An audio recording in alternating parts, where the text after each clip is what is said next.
கரூர் மரணத்தில் குழந்தைகளை இழந்த குடும்பத்தினரினுடைய பேட்டிகள் தற்போது ஒளிபரப்பாகி கொண்டிருக்கின்றன.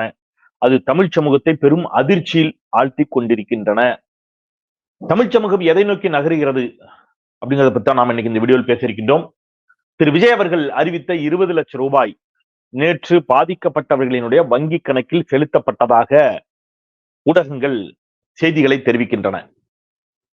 இதை அடுத்து குழந்தைகளை பறிகொடுத்த பெற்றோர்கள், குறிப்பாக குழந்தையினுடைய தாய், பாட்டி போன்றவர்கள் இணைய ஊடகங்களுக்கு பேட்டி அளித்திருக்கிறார்கள். அந்த பேட்டி தான் இப்பொழுது பெரும் அதிர்ச்சியை தமிழ் சமூகத்தில் ஏற்படுத்தியிருக்கிறது. தமிழ் சமூகம் எதை நோக்கி நகருகிறது என்பதை பற்றி நாம இன்னைக்கு இந்த வீடியோவில் விரிவாக பேசலாம். கனத்த இதயத்தோடு நான் இந்த காணொலிக்குள் செல்கின்றேன். முதல்ல நான் ஒரு விஷயத்துல மாறுபடுறேன். இணையத்துல அந்த இழப்பீட்டை பெற்றுக்கொண்ட பெற்றோர்கள் விஜயை ஆதரித்து பேசுவதை கொச்சைப்படுத்தக்கூடிய ஒரு செய்தி இணையம் முழுக்க பரவி கிடைக்கிறது. அதுல எனக்கு மாறுபட்ட கருத்து இருக்கிறது.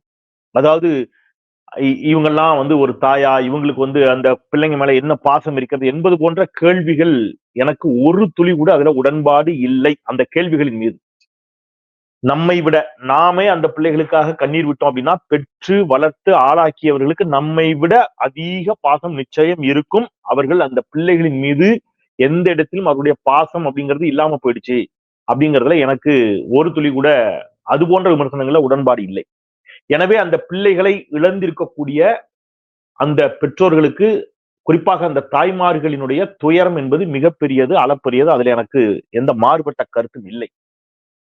ஆனால் எனக்கு விமர்சனம் எங்க அப்படின்னு கேட்டா, அந்த தாய்மார்கள் விஜய் முதலமைச்சர் ஆகணும், என் பிள்ளை அதைத்தான் ஆசைப்பட்டான் என்று சொல்லுவதும், விஜயனுடைய மடியில வச்சுட்டு என் பிள்ளை போட்டோ வச்சு ஒரு போட்டோ எடுத்துட்டா கூட போதும் என்று அவர்கள் பேசுவதும் எதனுடைய வெளிப்பாடு? அது காசு பணத்துக்காக எல்லாம் பேசல அவங்க. நான் அப்படிலாம் அவங்கள எந்த இடத்திலும் ஒரு சாமானிய குடும்பத்தை அப்படியெல்லாம் கொச்சைப்படுத்துவது கண்டிக்கத்தக்கது. எனக்கு அதுல ஒரு விழுக்காடு கூட மாற்று என்ன கிடையாது, உடன்பாடு கிடையாது. அதனால நான் அதுல திருப்பி அதை பதிவு பண்றேன். அவர்கள் ஏதோ பணத்துக்காக அப்படிலாம் கிடையாது. அரசாங்கமும் பணம் கொடுக்குது, மற்றவர்களும் பணம் கொடுக்கிறார்கள். எனவே பணத்திற்காக அவர்கள் அப்படிலாம் பேசுறாங்க என்பது போன்ற வாதங்கள் அது வெந்த புல்ல மேலும் வேலை பாய்ச்சுவது. அதை நம்ம செய்ய வேண்டாம். அதுல அது முறையானதும் கூட இல்ல, அது தவறானது. ஆனா எனக்கு என்ன விமர்சனம், அந்த நாட் ஒன்லி அவங்க, பொதுவா தமிழ் சமூகத்தில் இந்த மாதிரி நம்ம நிறைய பாக்குறோம். ஒண்ணு நான் சொல்றேன். என்ன விமர்சனம் அப்படின்னா, இவருடைய அரசியல் அறியாமை. தன் பிள்ளைகளை பறிகொடுத்த பிறகும் விஜய் அதற்கு காரணம் இல்லை, விஜய்க்கும் அதுக்கும் துளியும் தொடர்பு இல்லை, விஜய் முதலமைச்சர் ஆகணும், விஜய்க்கு தான் ஓட்டு அப்படின்னு பேசுறது இருக்குல்ல, இது முழுக்க முழுக்க அரசியல் அறியாமை, அரசியல் பேதமை. இந்த அரசியல் அறியாமையும் அரசியல் பேதமையும் தமிழ்நாட்டினுடைய மிகப்பெரிய சாபக்கேடுகள். இதுதான் நமக்கு இன்னைக்கு இருக்கக்கூடிய மிகப்பெரிய சவால் அப்படின்னு நான் பாக்குறேன். ரொம்ப முக்கியமானது ஒரு வீடியோவா இதை நான் நினைக்கிறேன். ஏன் அப்படின்னு கேட்டீங்கன்னா, நீங்க யோசிச்சு பாருங்க, ஒரு தாயால் தன் பிள்ளையை பறிகொடுத்த பிறகும் கூட விஜய் ஏன் தாமதமாக வந்தார் என்பதை பற்றியோ, காவல்துறையினர் எச்சரித்த பிறகும் அந்த பேருந்தை அந்த கூட்டத்திற்குள் ஏன் கொண்டு வந்தார் என்பதை பற்றியோ, குழந்தைகள் மயங்கி விழுந்த பிறகும் கூட்ட நெரிசலில் குழந்தைகளோடு தாய்மார்கள் கீழே சரிந்த பிறகு அவர்கள் மீது பொத்துன்னு அந்த கூட்டம் விழுகிறது, அதை பார்த்த பிறகும் விஜய் தன் பேச்சை ஏன் நிறுத்தவில்லை என்பதை பற்றியோ, கீழே விழுந்து கிடக்கிறவனை தூக்க வேண்டும் என்ற எண்ணம் கூட இல்லாமல் அவன் மேல ஏறி ஓடுற ஒரு கூட்டம், அல்லது அவன் மீது ஏறி நின்று விஜயோடு செல்ஃபி எடுக்க வேண்டும் என்று நினைக்கக்கூடிய கூட்டம் எவ்வளவு ஆபத்தான கூட்டம் என்பதை பற்றியோ சிந்திப்பதற்கு இவர்களால் இயலாமல் போனது அப்படிங்கிறது தான் பெரும் துயரம். அந்த குழந்தைகள் இறந்ததை விட இவர்கள் இப்படி சிந்திக்கும் திறனற்று இருக்கிறார்களே அப்படிங்கறதுதான் பெருத்த துயரம். நான் முதலேந்தே சொல்றேன், விஜய் ஏதோ இதை திட்டமிட்டு செஞ்சாருன்னு நானும் சொல்லல. ஆனால் விஜயின் திட்டமிடாத செயல்பாடுகளால் வந்த பிரச்சனை என்பதை கூட இவர்களால் புரிந்து கொள்ள முடியவில்லையே. அப்ப நீங்க இந்த இடத்துல விஜயை துளியும் கண்டிக்காமல், ஒரு அம்மா சொல்றது அதுக்கு என்ன செய்ய முடியும், அவன் போயிட்டான், அவன் விதி முடிஞ்சிடுச்சு போயிட்டாங்கிறாங்க. ஒரு குழந்தை இறந்துருக்குது, அது விதி முடிஞ்சிருச்சு அப்படிங்கிற வார்த்தையெல்லாம் அறியாமையினுடைய வெளிப்பாடை அன்று வேற என்ன நம்ம சொல்றது இல்லையா? அறியாமை, அரசியல் அறியாமை. இப்ப இந்த அரசியல் அறியாமை விஜய்க்கு இன்னும் தைரியத்தை கொடுக்கும். அதுதான் பேரபாயம், பேராபத்து. ஓ, மக்கள் இப்படிதான் இருக்காங்களா? அப்ப நம்ம 6 மணி நேரம் இல்ல 60 மணி நேரம் வேணாலும் லேட்டா போலாம், தப்பு இல்ல. நம்ம என்ன அட்ராசிட்டி பண்ணாலும் இந்த மக்கள் கேட்க மாட்டான். 6 மணி நேரம் இல்ல 8 மணி நேரம் இவனை காக்க வைக்கலாம், 10 மணி நேரம் காக்க வைக்கலாம், தப்பு இல்ல.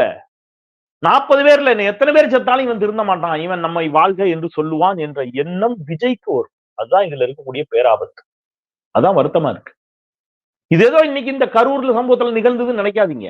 நான் பல முறை தமிழ் சமூகத்தை இப்படி நினைச்சிருக்கிறேன். எனக்கு ஆச்சரியமா இருக்கு. என்னடா இது, சென்னை பெருமழை வெள்ளம், மரியாதைக்குரிய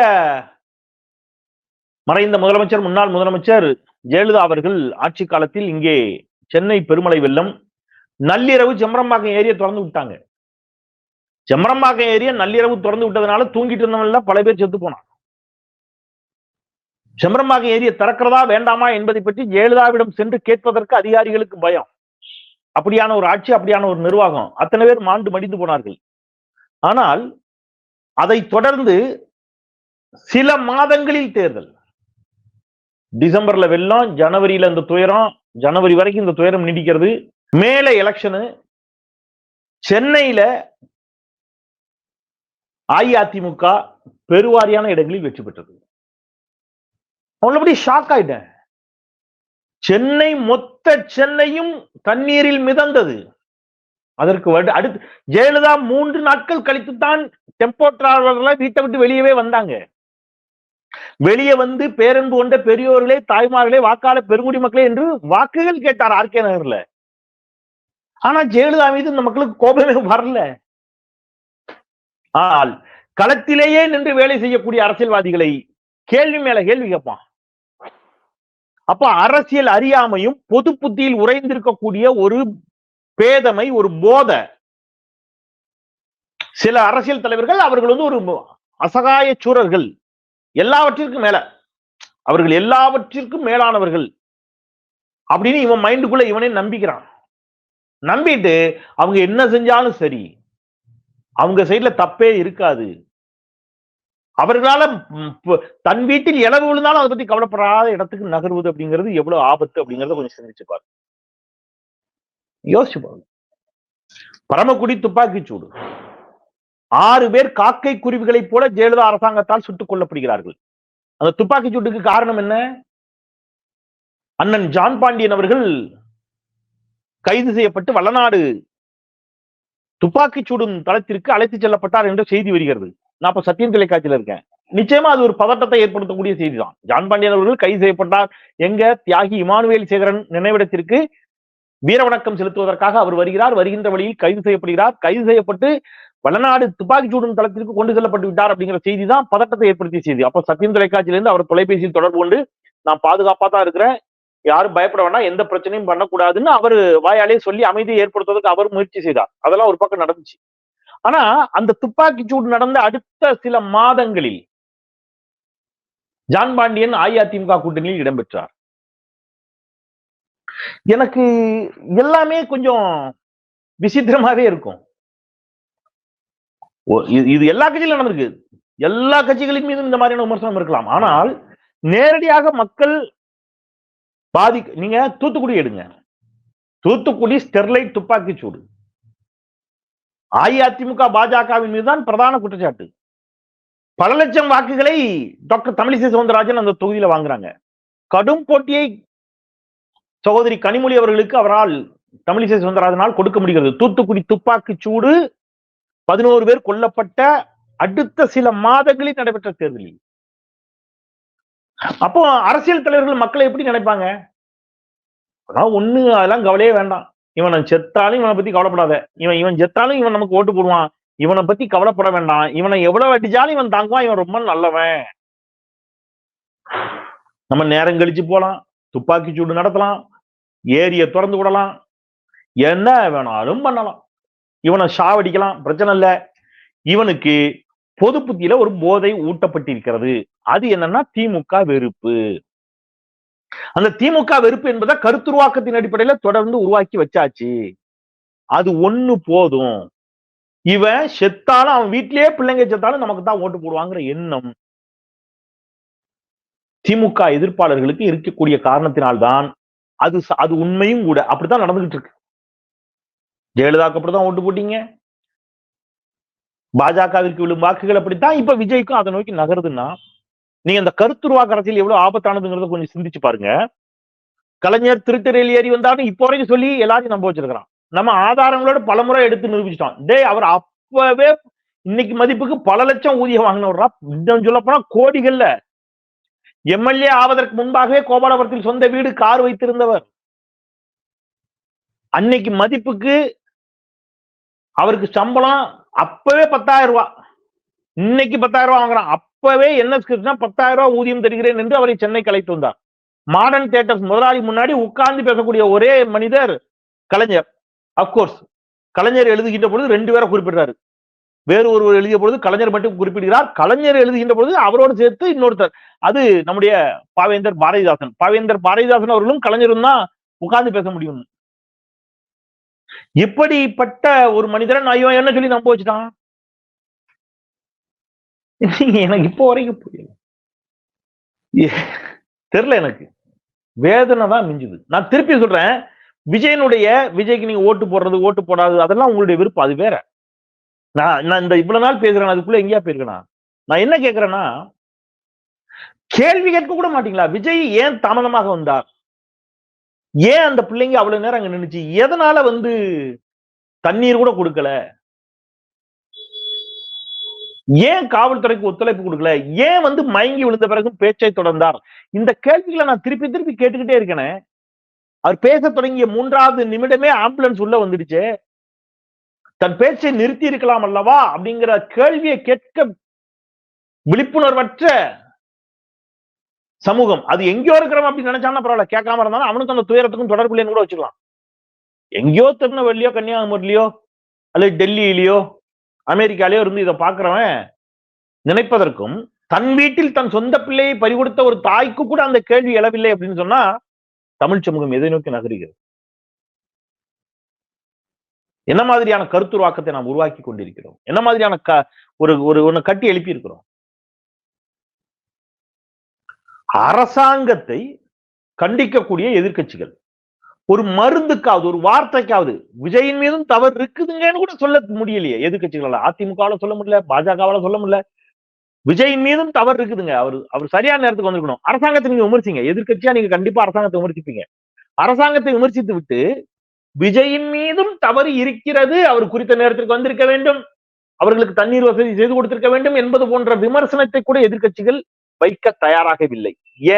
ஏன்னா 41 பேரினுடைய சடலங்களின் மீது நின்று கூட்டணி பேச்சுவார்த்தைக்கு அவர்கள் தயாராகிவிட்டார்கள். நம்ம தமிழ்நாடு கல்வியில் சிறந்த தமிழ்நாடு என்று ஒரு பக்கம் கல்வியில் சிறந்த நம்முடைய பிள்ளைகளை வைத்து பெருமைப்படுகின்ற பொழுது, இன்னொரு பக்கம் படிச்ச பிள்ளைங்களே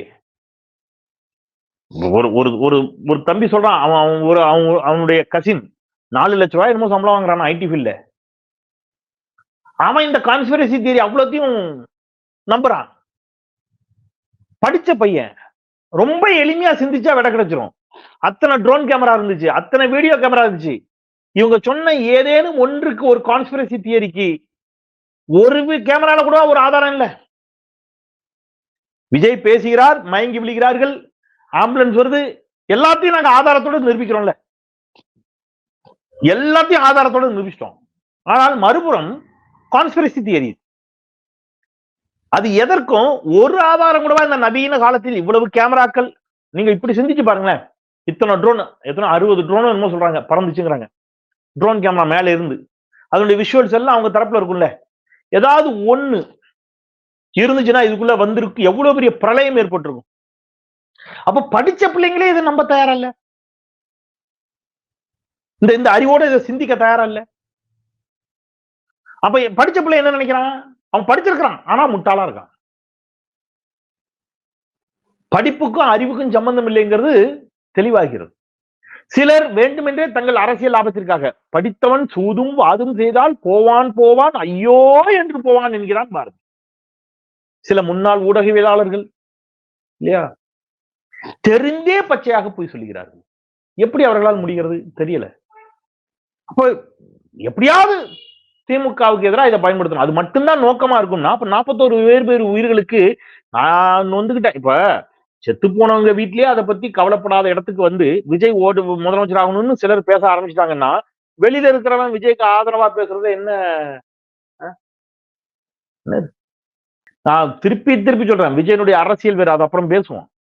அவர் திமுக எதிர்க்கட்டும், அதிமுக கூட்டணி வைக்கட்டும், அல்லது பாஜக சரண்டர் ஆகட்டும், அல்லது பாஜகவையும் சேர்த்து எதிர்க்கட்டும், என்னத்தையோ பண்ணிட்டு போன எனக்கு பிரச்சனை இல்லை. ஆனா இந்த குறிப்பிட்ட விவகாரத்தில் விஜயின் மீதான விமர்சன பார்வைகளுக்கு இதுவரைக்கும் ஆக்கப்பூர்வமான பதில் ஒருவரிடமிருந்து வந்திருக்கிறதா? இல்ல. அப்போ இவர்களுக்காகவா நீங்கள் அழுதீர்கள் அண்ணா அப்படின்னு என்ற நீ கால ஒரு தம்பி கேட்டார். இறந்து போன மாண்டு போன அந்த குழந்தைகளுக்காக நாம் சிந்திய கண்ணீர், இவ்வளவு அரசியல் அறியாமையில் இருக்கிறார்களே என்று அவர்களை நினைக்கின்ற பொழுது வரும் ஆதங்கம், இவ்வளவு அரசியல் அறியாமையில் இருக்கக்கூடிய அரசியல் புரிதலற்ற அரசியல் மயப்படுத்தப்படாத ஒரு கூட்டத்தை உருவாக்கி இருக்கிறோமே என்று நினைக்கின்ற பொழுது நம் ஒவ்வொருவரின் மீதும் வருகின்ற கோபம். எல்லாருக்கும் பொறுப்பு இருக்குல்ல, இப்படி ஒரு கூட்டத்தை உருவாக்கி வச்சிருக்கோமே. நான் நிறைவா ஒண்ணு சொல்லிடுறேன். நீங்க மரத்து மேல ஏறி கீழே விழுறதுக்கோ, டிரான்ஸ்பார்மர் மேல ஏறி கீழே விழுறதுக்கோ, பக்கத்து வீட்டு பில்டிங் மேல ஏறி கீழே விழுவதற்கோ, ஒரு தியேட்டர்ல படம் பார்க்க போயிட்டு அந்த தியேட்டரையே அடிச்சு ஒட்டச்சு நாசமாக்குவதற்கோ, ஒரு பள்ளிக்கூடத்தின் கழிப்பறையை சேதப்படுத்துவதற்கோ, கூட்டத்திற்கு வரக்கூடிய பெண்களிடம் நீங்கள் தவறாக நடந்து கொள்வதற்கோ, இவை அனைத்திற்கும் ஆட்சி கட்சி தான் பொறுப்பு என்று நீங்கள் நம்புவீர்களே என்று சொன்னால், அது திமுக இருக்கட்டும், அதிமுக இருக்கட்டும், யாரானாலும் இருக்கட்டும், இங்க யாரோ ஆட்சி பண்றாங்கன்னு வச்சுக்கோங்க, ஆளுங்கட்சி தான் பொறுப்பு, போலீஸ் தான் பொறுப்பு நீங்க நம்புவீர்களே என்று சொன்னால், உங்கள் மனசாட்சியை மீண்டும் ஒரு முறை நின்று நிதானித்து இந்த கேள்விக்கு பதில் தேடி பாருங்கள். அதன் பிறகும் ஆமா இதுக்கும் ஆட்சி கட்சி தான் பொறுப்பு, ஆளுங்கட்சி தான் பொறுப்பு அப்படின்னு உங்க மனசாட்சி சொல்லுமே என்று சொன்னால், அதன் பிறகு உங்களை யாராலும் காப்பாற்ற முடியாது. இது போன்ற தலைவர்களிடம் சிக்கி சீரழிந்து சின்னாபின்னப்பட்டு நிற்கின்ற பொழுது அன்றைக்கு ஐயோஹோ என்று நீங்கள் சிந்திப்பீர்கள். அன்றைக்கு உங்களை காப்பாற்றுவதற்கு இங்கே யாரும் இருக்க மாட்டார்கள், எல்லாம் முடிந்து போயிருக்கும் என்பதை மட்டும் சொல்லி சிந்தியுங்கள், சீர்தூக்கி பாருங்கள். அதன் பிறகு இதுல சரி எது தப்பு எதுன்னு அசை போட்டு அதன் பிறகு முடிவெடுங்கள் என்று சொல்லி கனத்த இதயத்தோடு விடைபெறுகின்றேன். தமிழ் கேள்விக்கு தொடர்ந்து உங்கள் ஆதரவை தந்து கொண்டிருக்கக்கூடிய ஒவ்வொருவருக்கும் என்னுடைய நெஞ்சம் நேர்ந்த நன்றியை சொல்லி விடைபெறுகின்றேன். குரலற்றவர்களின் குரலாய் நான் செந்தில். நன்றி.